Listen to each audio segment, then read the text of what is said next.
श्री स्वामी समर्थ। नमस्कार, मी मंगल तुम्हा सर्वांचं नवीन एका व्हिडिओमध्ये अगदी मनापासून खूप खूप स्वागत करते। तर सर्वात प्रथम माझ्या गोड मैत्रिणींना वटपौर्णिमेच्या अगदी मनपूर्वक खूप खूप शुभेच्छा। तर वटपौर्णिमेचा सण अगदी काही दिवसांवरतीच आलेला आहे। तर आजच्या व्हिडिओमध्ये मी तुम्हाला वटपौर्णिमेच्या दिवशी असे कोणते कार्य आहे जे की तुम्हाला करणे टाळायचे आहे ते मी तुम्हाला आजच्या व्हिडिओमध्ये सांगणार आहे। म्हणजे आजच्या व्हिडिओमध्ये आपण अशी काही कामे आहेत किंवा काही चुका आहेत त्या आपल्याकडून कळत नकळत होतात, तर त्या या दिवशी चुकूनही करायच्या नाही। तर त्या चुका कोणत्या आहेत हे मी तुम्हाला आजच्या व्हिडिओमध्ये सांगणार आहे। जर तुम्ही वटपौर्णिमेच्या दिवशी या चुका केल्या तर आपल्याला या व्रताचे पूर्ण फळ प्राप्त होत नाही। त्यासाठी ही कामे करणे टाळली पाहिजेत किंवा या चुका करणे टाळले पाहिजे। तर त्या चुका कोणत्या आहेत हे जाणून घेण्यासाठी हा व्हिडिओ शेवटपर्यंत पाहायला विसरू नका। त्याआधी तुम्ही आपल्या चॅनलवरती नवीन असाल किंवा माझे व्हिडिओ पहिल्यांदाच पाहत असाल तर चॅनलला सुद्धा नक्की सबस्क्राइब करा। चला तर लगेचच आजच्या व्हिडिओला सुरुवात करूयात। ज्येष्ठ महिन्यात येणारी पौर्णिमा हा दिवस वटपौर्णिमा म्हणून साजरा केला जातो। या दिवशी सर्व सुवासिनी स्त्रिया दिवसभर उपवास करतात व वडाच्या झाडाची पूजा करतात। पतीच्या प्राणांचे रक्षण व्हावे आणि आपल्या पतीला दीर्घायुष्य लाभावे, निरोगी आरोग्य लाभावे यासाठी सुवासिनी महिला पौर्णिमेच्या दिवशी सावित्रीसारखे व्रत आचरतात। कारण सावित्रीने आपल्या पतीची सेवा वडाच्या झाडाखाली केली होती। तिथेच यमराजांनी सुद्धा सत्यवानाला त्याचे आयुष्य परत दिले। त्यामुळे वडाच्या झाडाचे पूजन केले जाते। वटपौर्णिमा हा नवरा बायकोच्या नात्याचा खूप मोठा असा हा पवित्र सण आहे। या दिवशी अखंड सौभाग्यासाठी सर्व स्त्रिया वडाच्या झाडाची अगदी विधिवत मनोभावे पूजा करतात। तर या दिवशी आपल्या स्त्रियांच्या हातून काही कळत किंवा नकळत चुका घडत असतात। तर चला मग यापुढे जाणून घेऊया त्या चुका कोणत्या आहेत, तर कशी कोणती कामे आहेत ते तुम्हाला या दिवशी करणं टाळायचं आहे। तर सर्वात पहिली चूक म्हणजे बहुतेक सर्व स्त्रिया ही चूक करतात। ते म्हणजे आपण जेव्हा वडाच्या झाडाला धागा गुंडाळत असतो तेव्हा बहुतेक स्त्रिया वडाच्या झाडाला आधी गाठ बांधतात आणि मग 7 फेरे घ्यायला सुरुवात करतात। पण नेहमी लक्षात ठेवा, आपल्याला या धाग्याची कुठेही कुठल्याही फांदीला किंवा झाडाला गाठ बांधायची नाही। तर हा धागा धाग्यामध्ये दुसऱ्या एखाद्या धाग्यामध्ये फसवायचा आहे आणि मग आपण झाडाला प्रदक्षिणा मारायची आहे। झाडाला पहिले धागे बरेच गुंडाळलेले असतात, त्यामध्ये तुमचा धागा तुम्ही गुंतवू शकता आणि मग फेरे मारू शकता। त्यानंतर या ठिकाणी आपली दुसरी चूक होते ती म्हणजे बऱ्याच स्त्रिया वडाच्या झाडाला धागा गुंडाळल्यानंतर तो धागा तिथेच तोडतात व उरलेला धागा घरी घेऊन येतात। पण आपण असं न करता गुंडाळलेला जो धागा आहे तो तिथेच आपल्याला कुठेतरी अडकवायचा आहे, मात्र तो धागा आपल्याला तोडायचा नाही। तसेच यानंतरची तिसरी आणि सर्वात महत्त्वाची चूक किंवा तिसरे काम आपल्याला करायचे नाही ते म्हणजे वटपौर्णिमेला अगदी अलीकडच्या काळामध्ये वडाच्या झाडाची एखादी फांदी तोडून आणली जाते आणि तिची घरी पूजा केली जाते। पण हे खूप चुकीचे आहे। नेहमी एक लक्षात ठेवा, जेव्हा फांदी तोडली जाते तेव्हा ती निष्प्राण होते, त्या फांदीत झाडाचा जीव राहत नाही। अशा निष्प्राण फांदीची पूजा करून काहीच साध्य होणार नाही। अशी पूजा कधीच सफल होणार नाही। शिवाय अशा फांद्या तोडल्याने वृक्षतोड सुद्धा होते। त्यामुळे अशी फांदी तोडून जर तुम्ही घरी पूजा केली तर या व्रताचे फळ तुम्हाला मिळणार नाही। त्यामुळे फांदी तोडून पूजा करू नका। त्याऐवजी तुम्ही रांगोळी काढून वडाच्या झाडाची रांगोळी काढून त्याची पूजा करू शकता किंवा मग घरच्या घरी वडाच्या झाडाचे चित्र काढून तुम्ही त्याची सुद्धा अगदी मनोभावे पूजा केली तर या व्रताचे फळ तुम्हाला नक्कीच मिळेल। ज्यांना वडाच्या झाडाची पूजा करणे शक्य नाही किंवा तिथे वडाच्या झाडाखाली जाऊन पूजा करणे शक्य होत नाही किंवा ज्यांच्या घरामध्ये पहिल्यापासूनच अगदी वडाच्या झाडाची पूजा केली जात नाही, त्यांनी अशा प्रकारे वडाच्या झाडाचे चित्र काढून घरीच त्यांनी पूजा करू शकता। तर वडाच्या झाडाचे चित्र काढून पूजा कशी करावी याचा देखील व्हिडिओ आपल्या चॅनलवरती मी अपलोड केलेला आहे।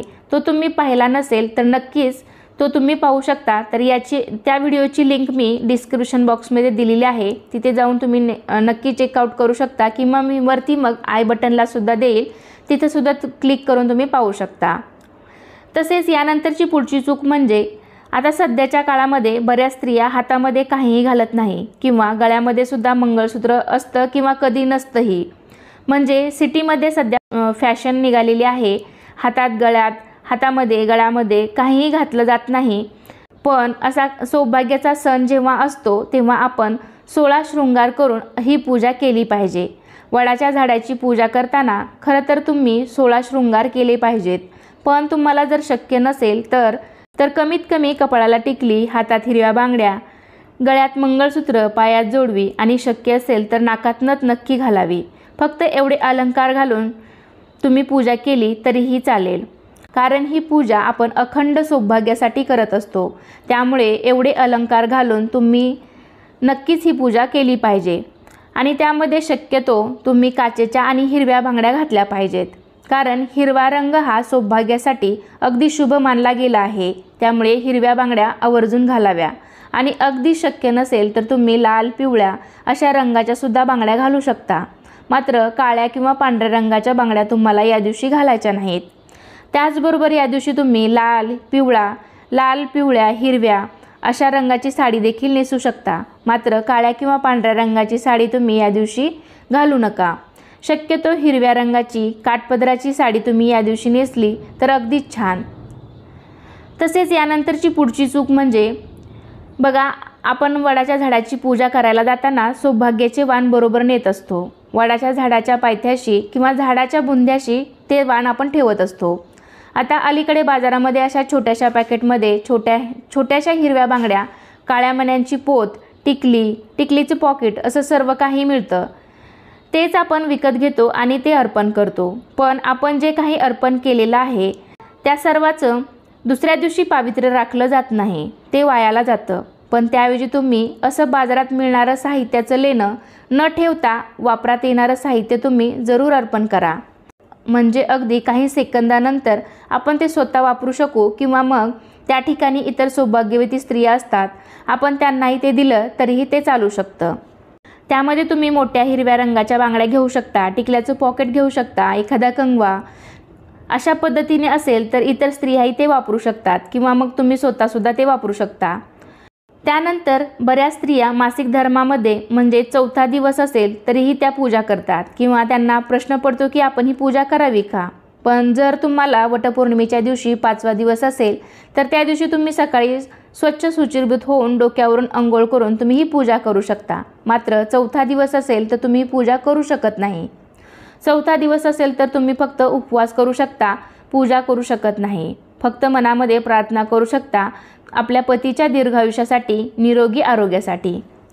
त्यानंतर पुढची चूक म्हणजे ज्या स्त्रिया गर्भवती आहेत त्यासुद्धा उपवास करतात, पूजा करतात, पण शक्यतो असं करू नका। म्हणजे मी तुम्हाला म्हणणार नाही की ही पूजा करू नका, पण शक्यतो असं सांगितलं जातं की ही पूजा 6 महिन्यापर्यंत करावी। जर तुम्हाला 7वा, 8वा किंवा 9वा महिना असेल तर तुम्ही ही पूजा करू नका, म्हणजे तुम्हाला त्रास होणार असेल म्हणून सांगितलं आहे। शेवटी तुमची इच्छा आहे, पण तुम्हाला पूजा करायचीच असेल तर तुम्ही फक्त पूजा करू शकता, पण उपवास शक्यतो यावेळेस करू नका। कारण इतर वेळी आपण नेहमीच उपवास करत असतो, पण शक्यतो प्रेग्नेन्सीमध्ये कुठलाही उपवास करू नका। आपल्या बाळाची काळजी घेतली पाहिजे, आपण स्वतःची काळजी घेतली पाहिजे। डॉक्टरसुद्धा असा सल्ला देतात, उपवास करू नका। त्यामुळे तुम्हीसुद्धा प्रेग्नेंट असताना तरी उपवास करू नका। बाकी इतर वेळी आपण नेहमीच करत असतो। शेवटी जास्तच तुमची इच्छा असेल तर तुम्हाला जर अगदीच उपवास करायचा असेल तर तुम्ही अगदी उपवासाचे पदार्थ खाऊन पिऊन सुद्धा तुम्ही हा उपवास करू शकता। त्यानंतर पुढची चूक म्हणजे आपण वडाची पूजा करायला जाताना बरोबर आंबे नेतो आणि तिथे अर्पण करतो, पण मी मगाशी सांगितल्याप्रमाणे दुसऱ्या दिवशी याचं पावित्र्य राखलं जात नाही, ते अगदी कचऱ्यामध्ये टाकलं जातं। पण आपण ते आंबे नेलेले तिथे अर्पण केल्यानंतर तिथे काही लहान मुलं असतील तर आपण ते आंबे त्यांना वाटू शकता किंवा इतर स्त्रिया, सुवासिनी स्त्रिया आलेल्या असतात त्यांनासुद्धा तुम्ही दिले हे आंबे दिले तर चालतील। किंवा जर मग तुम्ही तुमच्या तिथे वटवृक्षाच्या झाडाजवळ पुजारी वगैरे असतात बसलेले किंवा ब्राह्मण असतात, त्यांना जरी तुम्ही हे आंबे दिले तरीसुद्धा चालतात। पण जर तुम्ही ते तसेच आंबे तिथे ठेवून आलात तर त्याचं पावित्र्य राखलं जात नाही, ते तसेच वायाला जातात, म्हणून तुम्हीसुद्धा ही चूक करू नका। त्याचबरोबर या दिवशी कोणाचाही अपमान करू नका। उलट पूजा झाल्यानंतर मोठ्यांचे, ज्येष्ठांचे आशीर्वाद घ्या। तसेच कोणाचे मन दुखवू नका, कोणाला वाईट बोलू नका। मद्यपान, मांसाहार या दिवशी चुकूनही करू नका। या दिवशी आपण स्त्रिया हे व्रत ठेवतो, त्यामुळे या दिवशी आपले आचरण चांगले असावे। तुम्ही हे व्रत सुहागासाठी ठेवत असतात, त्यामुळे या दिवशी संयमाने वागावे। जोडीदाराशी वादविवाद टाळावा, तसेच या दिवशी खोटं बोलू नये, मनात कोणाबद्दलही द्वेष किंवा वाईट विचार ठेवू नये। तर अशा प्रकारे वटपौर्णिमेच्या दिवशी तुम्ही व्रताचे पालन केले तर तुम्हाला नक्कीच या पूजेचे पूर्ण फळ प्राप्त होईल। तर आतापर्यंत ज्या काही मी तुम्हाला चुका किंवा काही कामे सांगितली, शक्यतो ती या दिवशी टाळावी, चांगले कार्य करावे, कारण पर्यावरणाच्या दृष्टीने सुद्धा आपण विचार करणे गरजेचे आहे। तर अशा या छोट्याशा माहितीसह आजचा व्हिडिओ मी इथे संपतोय। तर कसा वाटला आजचा व्हिडिओ नक्कीच मला कमेंटद्वारे सांगा। हा व्हिडिओ आवडला असेल तर लाईक करा, तुमच्या फ्रेंड फॅमिलीमध्ये शेअर करायला विसरू नका आणि चॅनेलवरती नवीन असाल तर चॅनेलला नक्कीच सबस्क्राईब करा। चला तर पुन्हा भेटूया अशाच एका छानशा आणि माहितीपूर्ण व्हिडिओमध्ये। तोपर्यंत धन्यवाद। श्री स्वामी समर्थ।